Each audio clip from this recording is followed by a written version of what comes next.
Gabon guztioi, Eusko Ikaskuntzaren mai ingurutan zaudete, zuen sintonian, Radio Vitorian.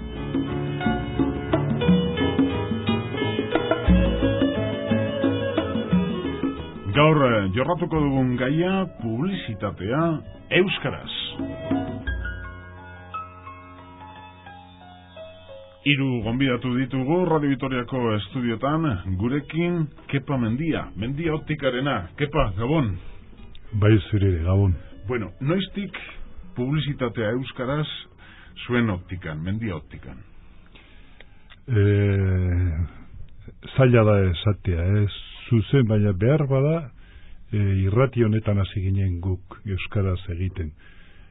Bazegoen, ez dakite ezagutuko duzun, edo dituko zaren Euskal Jaia izeneko irratsaioa. Igandetan, ez da? Igandetan, eta gu programa horren babesle izan ginen, 1969tik 89ra bitartean. 89tik hasi ginen, Jose Mari Sedano zuzentzen zuen programa, eta hortan publizitate mezuak euskaraz eta erdaraz ematen genituen. Nik euskaratzen nituen, itzultzen nituen euskarara, eta Jose Mari Sedanok altzuen moduan aipatzen zituen. Berez baitzen euskalduna, baina euskaren aldeko jarrera zuenez saiatzen zen eta aski ongi egiten zuen.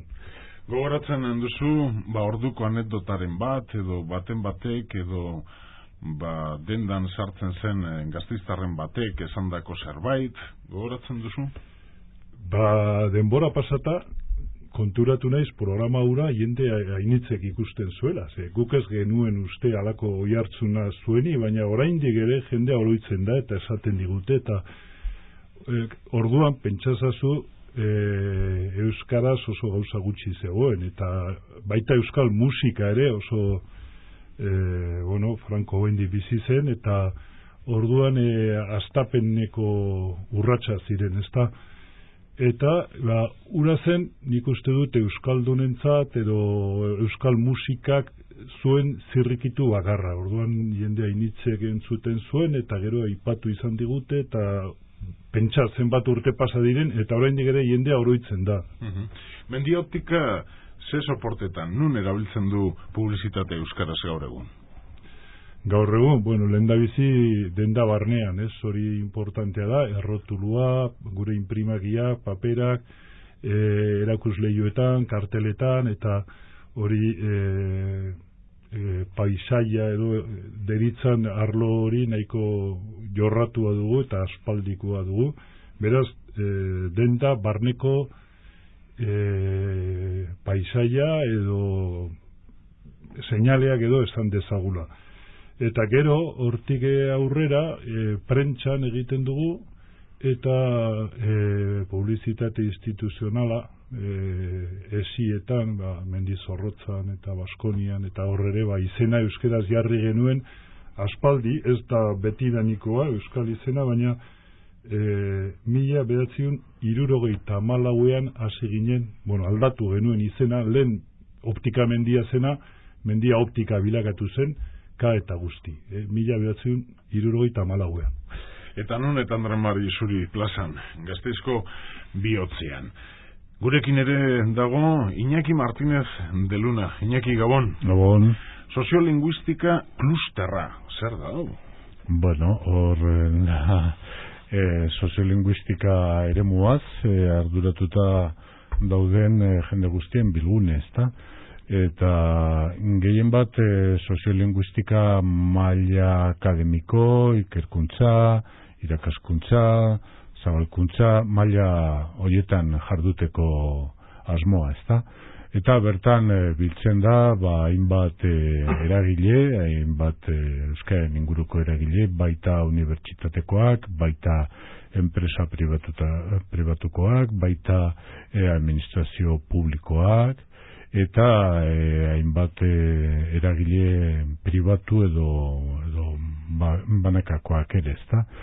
Eta, ez du bizitza luzea oraindik, duela 2 urte sortutakoa da, 2 urte betetzeke dago oraindik, baina aurretik bazegoen lanketa bat, eta aspalditik genbiltzen ideia hori aurrera emateko nahirik, eta aldeko baldintzak zeudela ikusita, jauzi hori emateko sortu ginen, da, bueno, denbora tarte hontako esperientzia oso baikorra izan da, hainbat ikerlanetan, murgilduta gabiltza, hainbat divulgazio saio egiten dira, lortutako maitzen inguruan, formazio ikastaroak ere antolatzen dira, eta, bueno, soziolinguistika, euskaren inguruko soziolinguistika batez ere dinamizatzeko asmorekin, ez da. Jar dezakezu adibideren bat, adibidez ikerketen arloan bat? Bai, bizpairu urtez ari gara Eusko Jaurlaritzaren hezkuntza sailarekin ikastetxe inguruko erabileraz ikertzen. Eta hainbat egoretan, ez da, gela barruko erabilera, zein gelaz kanpoko erabilera, eta horren zergatitan nahi dugu sakondu, ez da, zer dela eta ume batzuk egiten dutela gehien bat euskeraz, beste batzuk uste zantzeko baldintzetan dauden arren, erderara jotzen dute, eta, bueno, mundu hori aberatsa da, eragile eta elementu asko tartean sartu daitezkenak, eta orain gabiltzela bigarren ikasturtearen emaitzak jorratzen datorren urtean argitalpen batean dana jasotzeko asmorekin. Kepa Mendiak galdetzen zidan, zenbat euskaldun gara Gasteizen, zenbat hiztun, galdetuko diogu Iñakiri, zenbat gara Gasteizen? Bueno, euskaldun zentzu edo erroldaren araberakoak 27.000 edo gero euskaldun izate hori egunerokoan zenbateraino gauzatzen den edo ja beste kontu bada, ez da. Zer da, 12 gutxora bera? Gehiago, 12 edo. Kontua da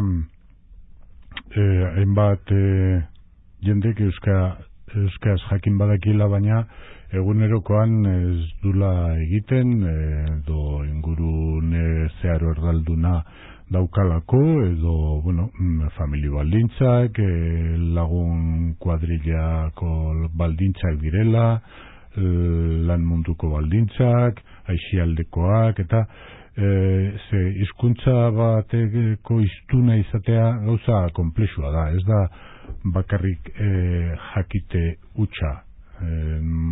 Bai behar da, dakizun hizkuntza hori erabilial izateko gizarte baldintza egokiak. Normalean gertatzen dena da euskararen hiztunak isolatuta aurkitzen direla hainbat kasutan, ez dutela harremanetarako aukerarik beste euskaldunekin, eta hori da Gasteizen dagoen nik uste auleziarik handiena, ez da. Eta bukatzeko momentuz aurkezpenekin, ere gurekin dugu Robert Gutierrez, kontseilukoa. Robert, gabon. Gabon, bai. Publizitate arlo hontan kontseiluak zer egin du edo zer saiatu da egiten? Bueno, publizitatea izan zen, bai Euskarari akordioaren plan estrategikoa egin zen garaian, izan zen arlo bat, sektore bat. Bueno, garai hartan, orain dela 7 urte, hausnarketa prozesu batean parte hartu zuten Euskal Herri osoko 1000 eragile inguruk, 23 sektoretan banatuta, eta sektore horietako bat publizitatearen izan zen. Eta era berean gainontzeko sektoretan aztertu zen arloetako bat publizitatearen izan zen. Hau da, kanpora begira, bezeroekiko harremanetan erabiltzen diren euskarriak, eta bar, eta bar. Gure harremana hori izan da. Eta hori lotuta dago gaur egun jorratzen ari garen beste proiektu batekin, ez, bai Euskarari ziurtagilearekin. Bai Euskarari ziurtagilearen baldintzen artean kontuan hartzen diren baldintzen artean bat publizitatea da. Eta, publizitatean erabiltzen diren euskarriak eta... Bete beharrekoa ziurtagiria lortzeko? Ziurtagiriak baditu maila diferenteak eta maila bakoitzak baditu bere bete beharrak, bere baldintzak. Ziurtagiriaren bigarren eta hirugarren mailak lortzeko, zerbitzu euskeraz eta zerbitzuetaren euskeraz lortzeko, noski behar da kanpora begira ateratzen den guztia euskeraz egotea. Beraz, publizitatea ere euskeraz egin beharko litzateke, ziurtagiriaren bi maila horiek lortu ahal izateko. Gustatuko litzaidake zuen artean hitz egitea, eta ni oso galdera gutxi edo oso gai gutxi mai gainean jartzea. Esan nahi dute publizitatearen inguruan gauza asko komenta daitezke. Konparazioak egin daitezke, Donostian, ala Kataluniarekin, adibidez, ala hitz egin dezakegu, ze irabazten den, ze galtzen den, publizitatea euskaraz egiten, edo erosleak nola jasotzen duen publizitate hori, ze harrera mota egiten dion, baina zeo zer galtzen da euskaraz publizitatea egiten, ekepa, beti ezberdina da esatia honen zalea zara, edo basara zalea, bai, baina dirua jarri bar baduzu, orduan jende gutxiago normalean egoten da. Kasu hontan ere dirua eskatzen zaio dendariari, ez? Bere dirua da, bere inbertsioa da, eta postua egiten du euskararen alde. Zeo zer galtzen da, euskaraz publizitatea egiten?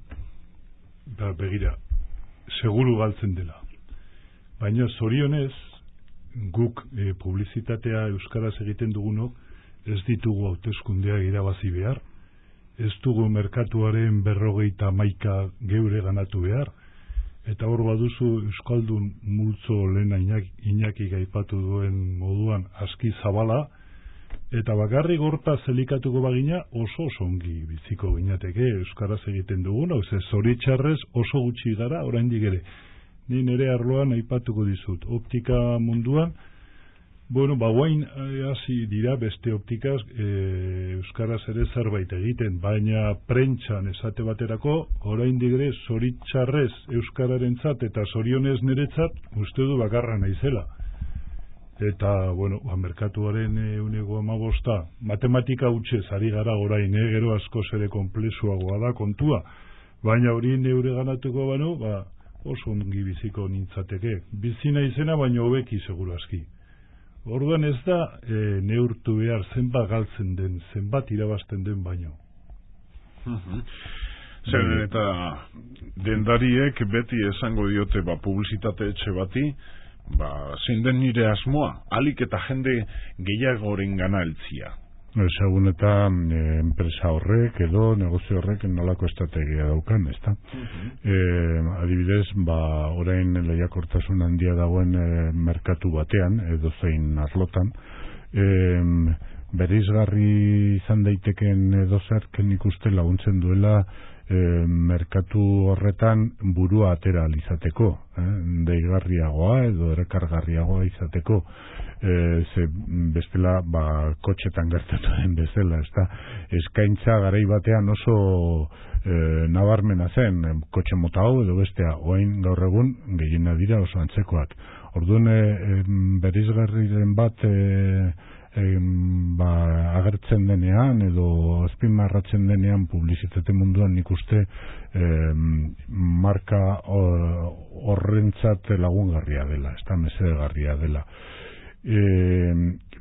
Bestetik publizitatea ere lotuta, euskarazko publizitatea kasu honetan lotuta egon daiteke gaur egun erantzukizun soziala aipatzen den horri, hau da, hainbat enpresek beraien gain hartzen dute kokatuta dauden gizarte horrekiko erantzukizun bat.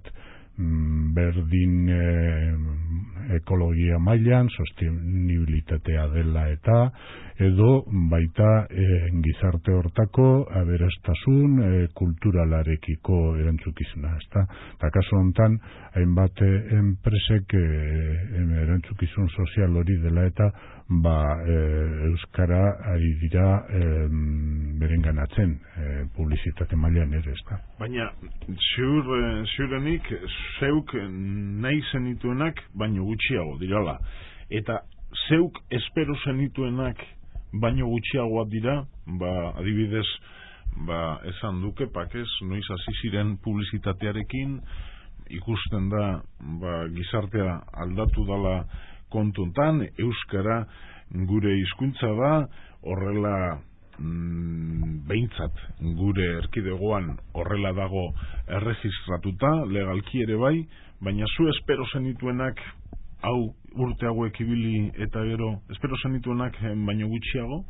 Beitu, segun espero nuen hori non kokatzen dugun, ez da transizio garaian duela 30, 40 bat urte, denak pentsatzen genuen euskara jakitearekin dena eginda zegoela, ez da, orduan estrategia izan zen euskara erakastea, eta gero ikasi izan dugu eskarmentuz hori ez dela horrela, ez da.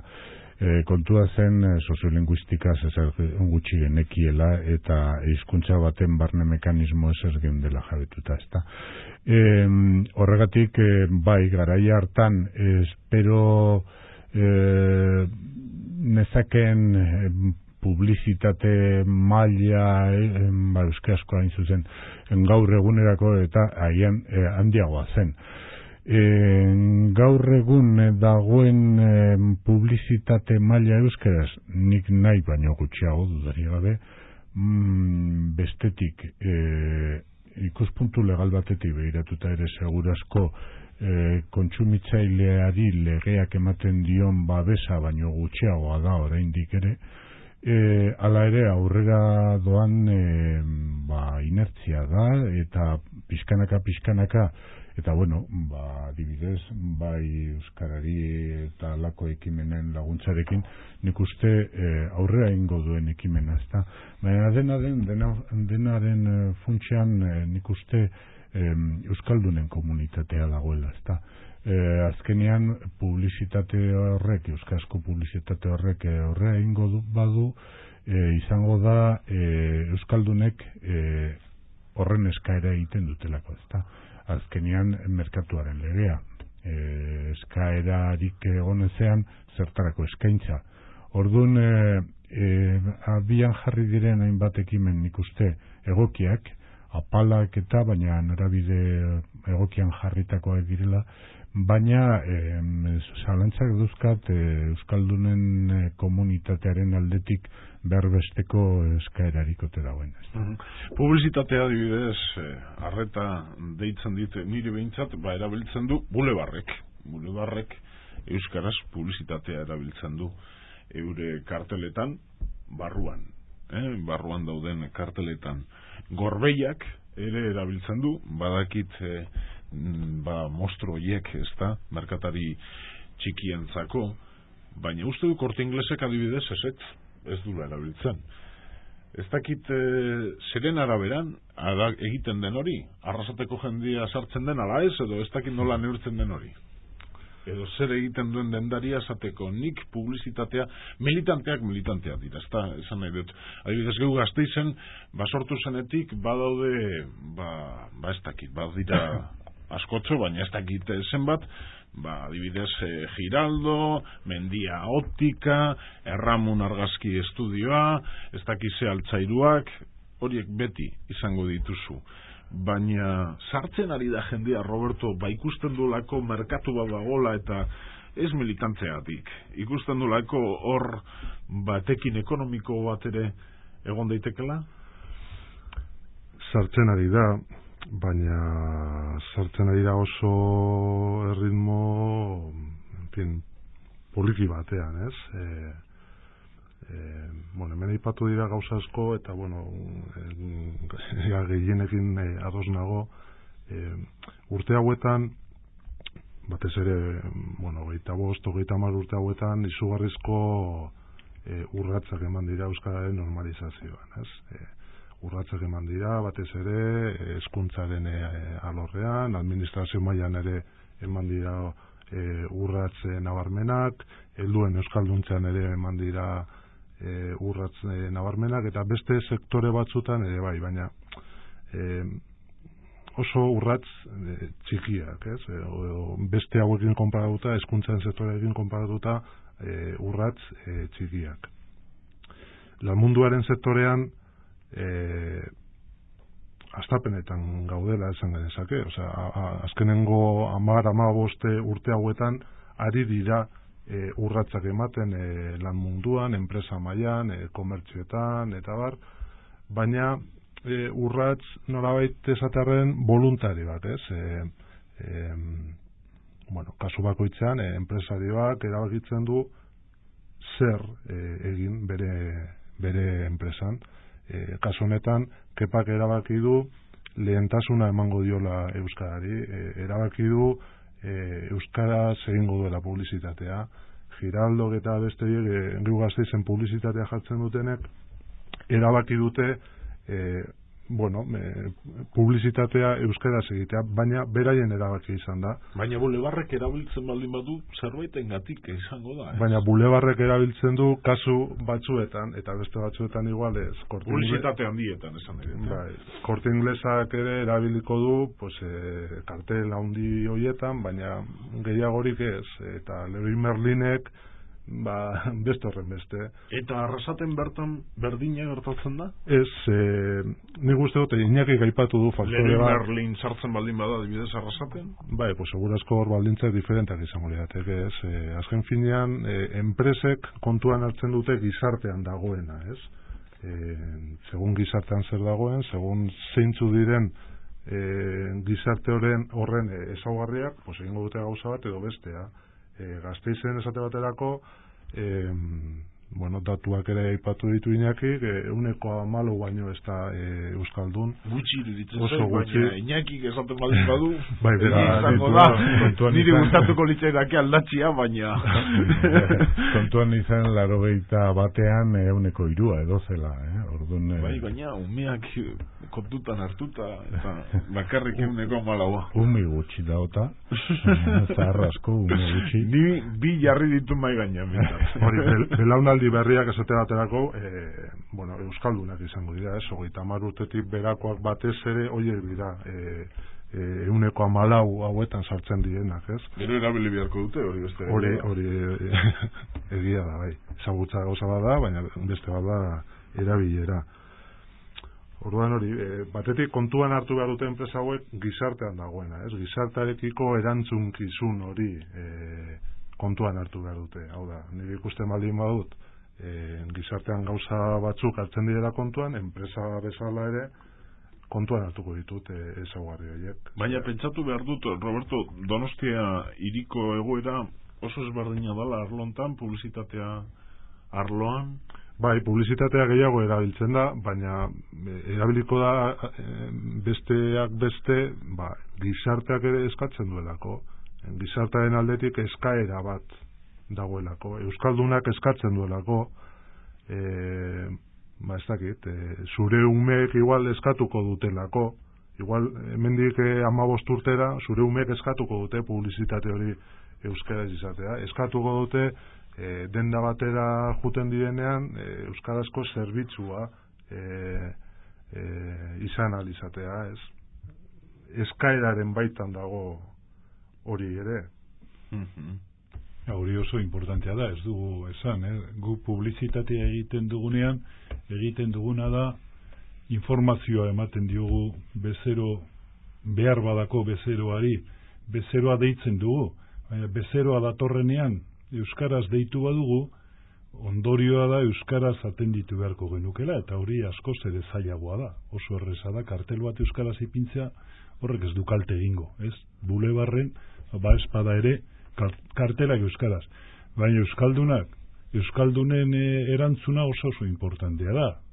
Euskalduna datorrenean eta zerbitzu euskaraz eskatzen baldin badu, hori aldaketa sakona mintzatzen, aldaketa sakona ari gara mintzatzen, ez? Eta, bueno, azkenean da, lan munduan, mundu ekonomikoan, euskara txertatzea, euskara sartzea, eta euskara baitez padago importante bilakatzea. Eta hori, oain ari gara, hastapenetan ari gara. Lehen aipatu dugu, aski egiten da, nahiko egiten da,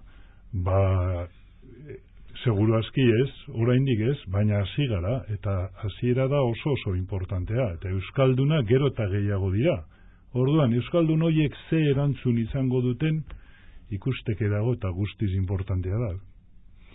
Nik uste. Hau prozesua da, ez?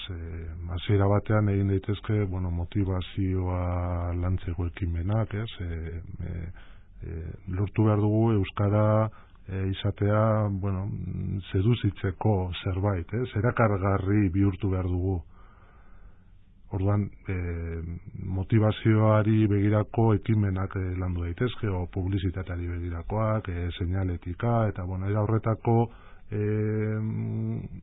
neurri simpleak edo ezain simpleak garatu daitezke, baina gero bigarren pausu bat ere badago, Kepak aipatu duena, jendeak ulertzen duena da, publizitatea euskeraz ere egiten baldin baduzu,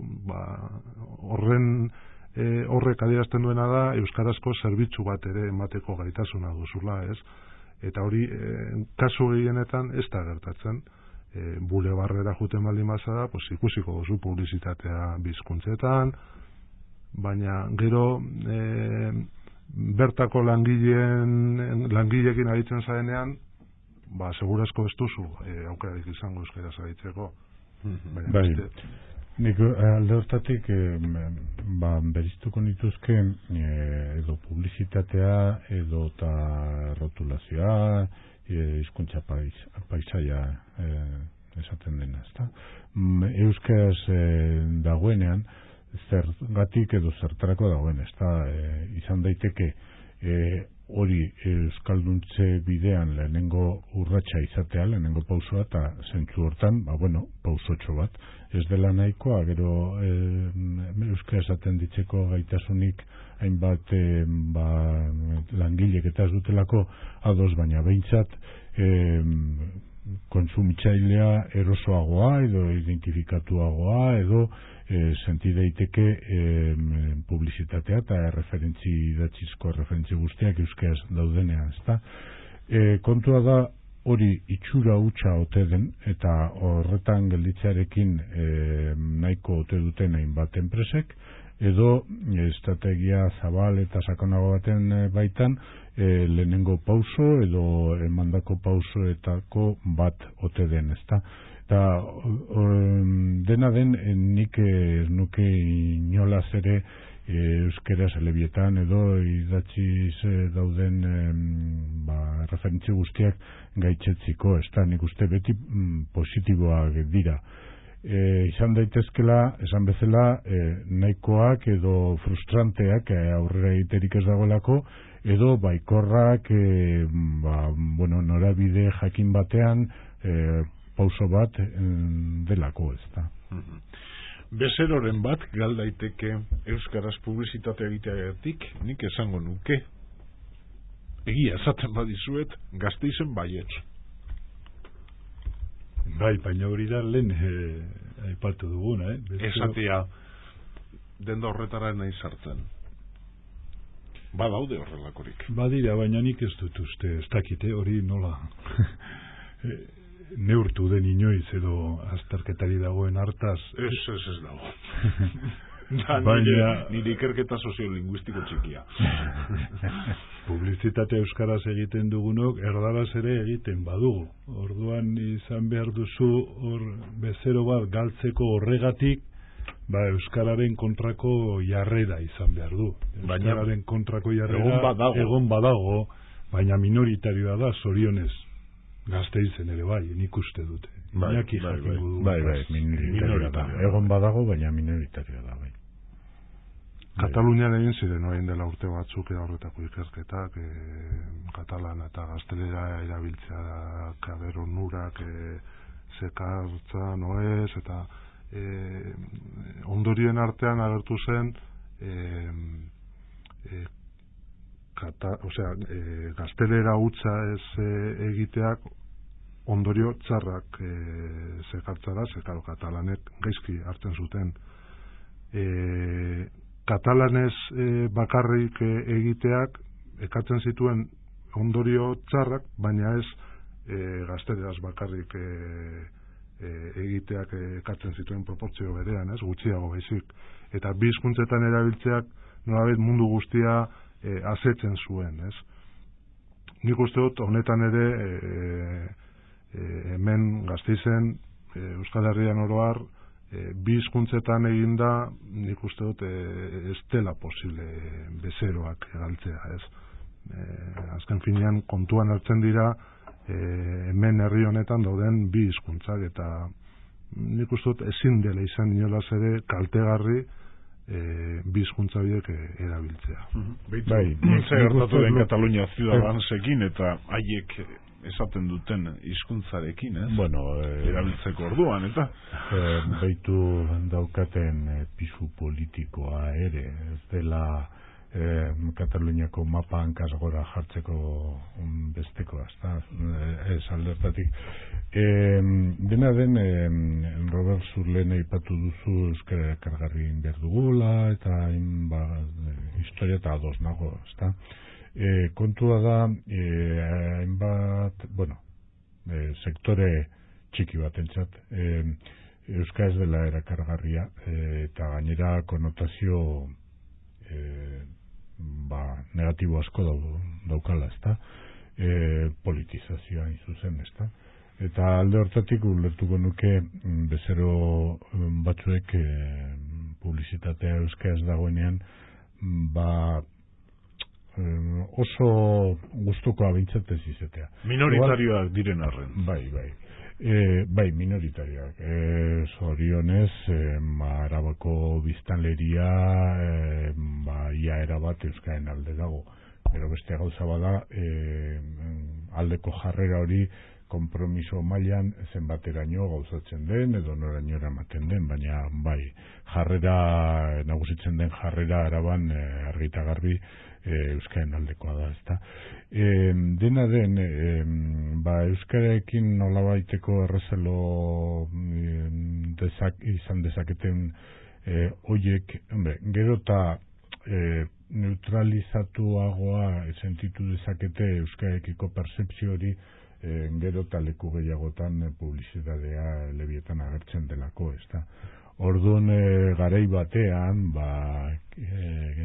optika mendia itzendaria izan zen garaietan, zuzen, optika mendia oso markatua izango zen, publizitatea euskeraz izanagatik, ezta, baina gaur egun optika mendia baina erdialdean, Gasteizko erdialdean zenbat daude mendia optika bezalakoa.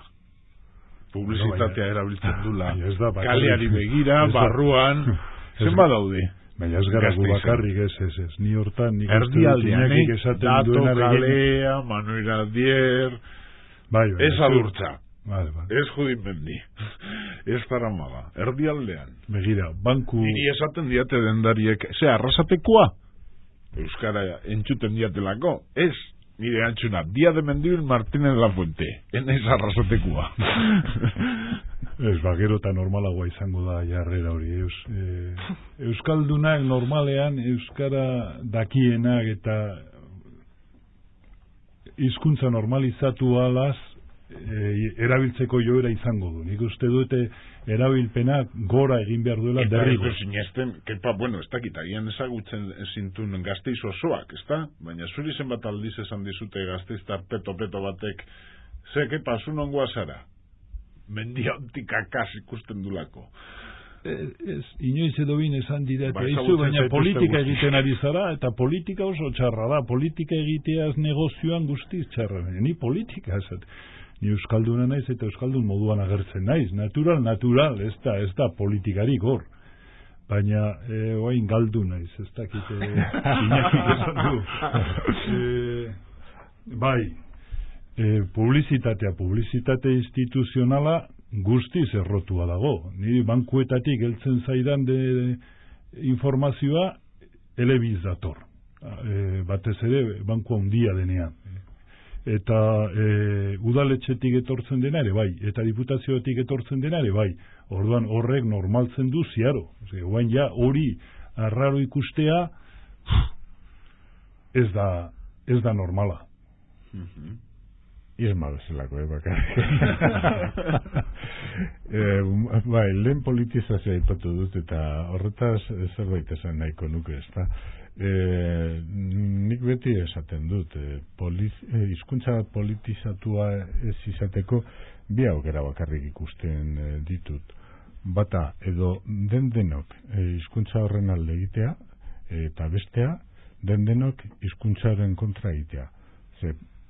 Batzuk alde eta beste kontra, eta berdin zait zeintzuk agertzen diren momentutik, baina hizkuntza hori markatua dago politikarekin. Baina politizazioaren kontua edo euskara leporatzen diotenei hori esango nieke. Bueno, egin denok euskaren alde, orduan ez da bereizgarri izango inungo sigla politikorentzat, inungo ideologia politikorentzat, ezta? Gainera, nik uste asumitu beharreko kontua da, edozein hizkuntza, guk dakigula edo guk ez dakigun arren, edozein hizkuntza aberastasuna da, altxor bat izan daiteke gurean bezala, ezta? Eta orduan zergatik ez egin denok altxor horren alde, ezta? Gero ez dakit hemen gertazitekeen beste arlo batzutan gertatzen dana, adibidez, auzo elkartetan, Gasteizko auzo elkartetan, jendeak ez esateko ez dakit ze ideologiakoak garen, jartzen dioten auzo elkarte berri bati izena jartzen diote euskaraz, eta horrela ja izenarekin, ez dakit ze, auzo elkartea, eta euskaraz jarri diote izena, eta horrela jendia ez digu ezango ideologia baten garela. Baina publizitatean ez da gertatzen, ez da, momentuz. Nik uste dut aleginak egin behar ditugula hizkuntza ez politizatzeko, ez? Azken finean hau da, herri baten ondarea, ez? Hau da, guztion patrimonio bat. Baina, ulertzen diazu, ez da, kasuntan aldrebez. Jartzen dut euskaraz, jendea ez esateko, ez dakit, partido alderdi ontakoan izenik. Nik ere esan dezaket esaterako, kontseiluan ari gara aurrera eramaten hainbat esperientzia, hainbat udalerritan, Euskal Herri osoko 133 udalekin elkarlanean ari gara, eta udal horien artean badaude Eusko Alderdi Jeltzalekoak direnak, badaude EAkoak direnak, edo badaude esate baterako Gasteizko kasuan bezala PPkoak direnak, o Donostian bezala PSOEkoak direnak. Beraz, hor eskara ezer politizatzen ari, alderdi politiko guztietako ordezkariak ari dira implikatzen leku diferentetan. Politika egingo dugu, politika egin nahi izan ezkero. Desde luego hemen behar duguna da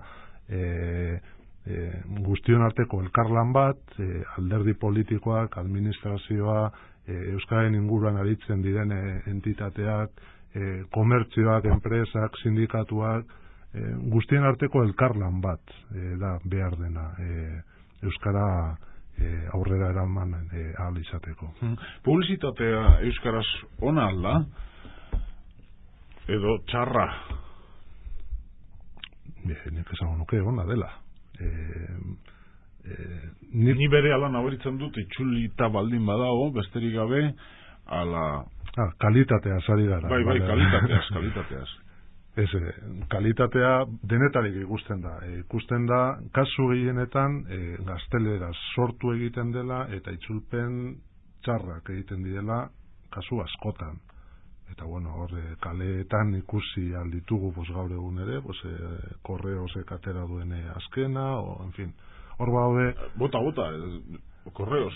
Ez dakit nola den, tu destino, somos tu destino, ez dakit nola esaten duen gazteleraz, eta euskeraz destino hori patua. Ez dakit, era horretako itzulpen txarrak egiten dira. Bueno, Mendizorrotza futbol zelaian jartzen zuen armaietan mintxalekua. Baita, bueno, pues era horretakoak ikusten dira gaur egun ere, gero eta gutxiago, baina oraindik ere ikusten dira. Eta arrazoia da hori gaztelera sortzen dela eta itzulpen txarrak egiten direla. Kalitatea, adibidez, Mendia Optikak epak egindakoa jarraitzen du izate. Ez, nik egiten dut, bueno, gurea denean, gure zerbait mezuren bat edo ipini behar dugunean, baina karteletan eta eginda datorkigu. Eta aurrerakada nabarmena eginda, orain itzulpena denean, eta askotan gertatzen da hori, itzultzaile profesionalek egiten dute, eta ondo egiten dute, gehienetan. Baina badaude ere euskaraz esara batzuk edo zamalde batzuk gureak direla, eta hori egiteko ezin duzu erabili gaztelarrezko eredua, ez?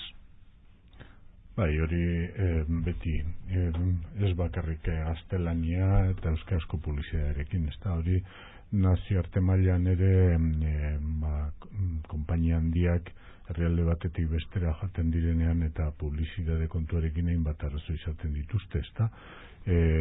Kasu batzutan indako publizitate hori kontrakoa izan daiteke. Nik buruan daukat beti adibide bat, hemen ez dakizen markakoa zen, Pajero kotxea kaleratu zutela, todoterreno bat. Pajero? Claro. Gero aldatu zuten Montero, desdakinola, karo, izen horrekin ezi joazen inora, ezta. Orduan jatorrizko sortze hortan hitz horrek ez zeukan konnotazio negatiborik. Eta berriz erdaratzean gaztelaniara pasatzerakoan, bai, ezta. Orduan, bai, hor gainera publizitateak sormen handia eskatzen du, eta hizkuntza oso barneratuta izatea, hizkuntza horretan hainbat grazia, hainbat kontu... Alabesen adibidez kanpaina, por misko hori nola itzultzen den. Bueno, hori txarra da baita erderaz ere. Bai, hori argi dago. Por cierto, mina egiten dit Baskoniak eta Alabesek egiten dutena euskararekin. Niretzako ez dira merkatari bat bezala, bera jakingo duela zer egiten duen bere diruarekin eta bere dendarekin eta baina Alabes eta Baskonia nik uste guztiona dala euskararekin duten tratamendua etxaite. Ez da bakarri guztiona izatea, guztion diruarekin funtzionatzen dutela ere. Adibidez, Mendizorroza futbol zelaia municipala da. Zera, Fernando Buesa pabilloia foru aldundiarena da. Eta hortik apartere, hainbat diru laguntza eta jasotzen dituztela. Orduan nik uste hor halako lankidetza duten erakunden aldetik eskakizun batzuk ere jarri beharko lituzketela, ezta? Bai, futbol zelaia edo pabilloa erabili eta laguntza hauek, baina hizkuntza ere elebietan jarri beharra dagoela eta hori argi utzita. Kontseiluak bultzatutako ekimenetan Baskonia jarraitzen du eta Alabesek ez, edo nola dagoen kontua? Bai, Baskoniarekin ari gara lanean, orain dela 6 urtetik, Alabesarekin ez, eta bueno, nik esan behar dut Baskonia ari dela urratsak ematen, ez eta batzuk ikusten ez diren, ez? Osa, nien naiz hasiko dain Baskonia defendatzen o kritikatzen, argi dagoena da urratsak ematen ari direla. Ez nik esaten dut, lasa jordan aldetik gehiago egin behar du. Evidente, noski, bai, horrekin erabat ados.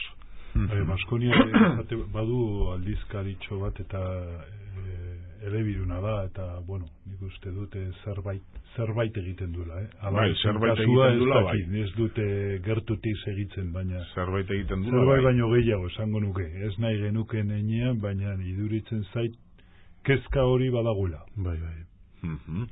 Bueno, bukatzear gaude. Eta bukatzeko, ez dakit. Zer geratu zaigu aipatu gabe? Bai, nik esango nuke Gasteizen euskaldun diren guztiei, esango nike, hainbat lekutan badagoela euskaraz egiteko aukera, besteak beste eta burura etortzen zaidan adibide xume baino ez da, udal liburutegitan, udal instalazioetan, hainbat jende euskalduna dela, askotan ez garela ausartzen euskaraz egiten, eta lehen esan bezala, ez da publizidade euskaraz gehiago izatea nahi badugu, horren atzean egon behar dena da euskaldunen eskaera, orduan animo. Roberto? Batetik hori, euskaldunak animatu beharko genituzke hizkuntza erabiltzera eta normaltasun osoz euskaraz konsumitzera, eta igual saio hau gazteleraz ere egin beharko genuke, oraindik ere publizitatea euskaraz egiten ez duten horiek animatu ahal izateko. Beti esan dute hori, ez? Bai, unamuno euskaraz eta txagardaraz. Kepa? Bueno, ez dakit esan duguna, ez? Importantena azkenean da euskaldunen jarrera, euskaraz dakitenen jarrera. Hoiei zuzendu behar diegu mezu zuzena, ezta? Euskara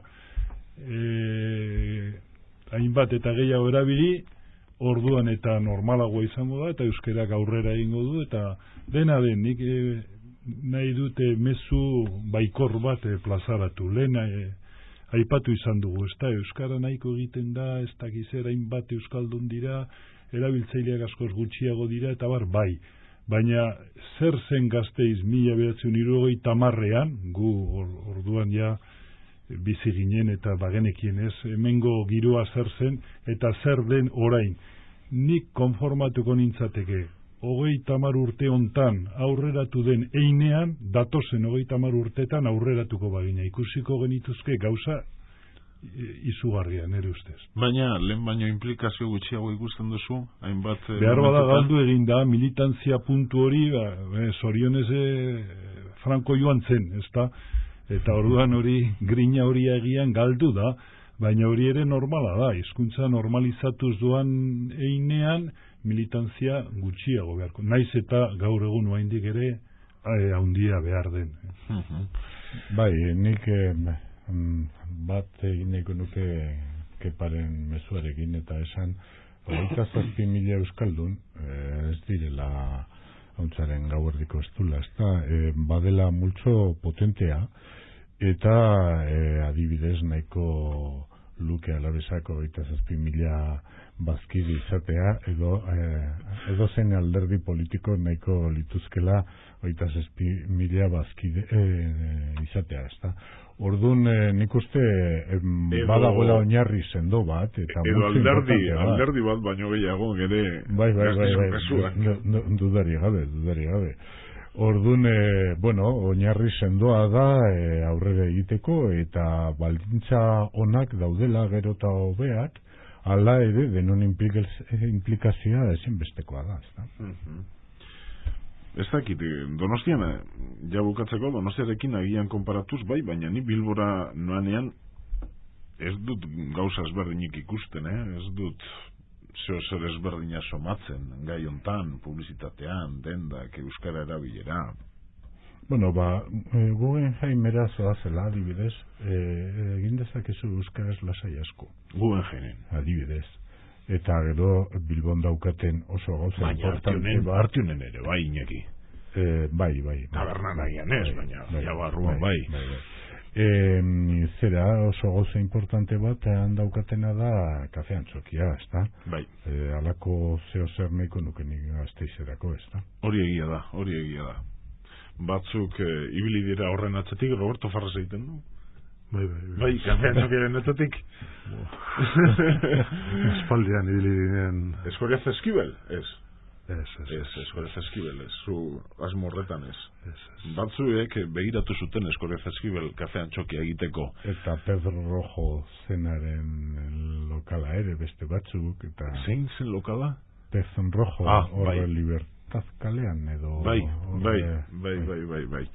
Bueno, Kepa eta Iñaki, Roberto, mila esker hiruei, eta, bueno, ea Kepak esandako horrekin geratzen garen. Datozen 30 urtetan esaten zenun, Kepa? Bai, bueno, joan diren 30 gaztartzen baditugu, datozen 30 begira ze espero genezaken. Abere 28 baino gehiago den. Ea 14 hau bikoiztu baino, 3 koizten den, adibidez. Hiruei mila esker, eta zuei badakizue. Datorren asteburuan hemen egongo gara berriz Eusko Ikaskuntzaren mahai ingurutan beste gai batekin. Eta gogoan izan, gaur abenduak 3 Euskararen nazioarteko eguna dala. Eusko Ikaskuntzaren eskabideari helduz Benito Lertxundik abesti bat sortu du ospakizun honetarako. Abesti honen bidez, mundu guztiko euskaldun eta euskaltzaleak euskararekin bat egitera gonbidatu nahi ditu Eusko Ikaskuntza. Abestia entzuteko eta jaisteko, zein bideoa ikusteko Eusko Ikaskuntzaren webgunetik, eta da eusko-ikaskuntza.org, hor egin daiteke. Beraz, datorren asteburuari begira, bagaude. Agur!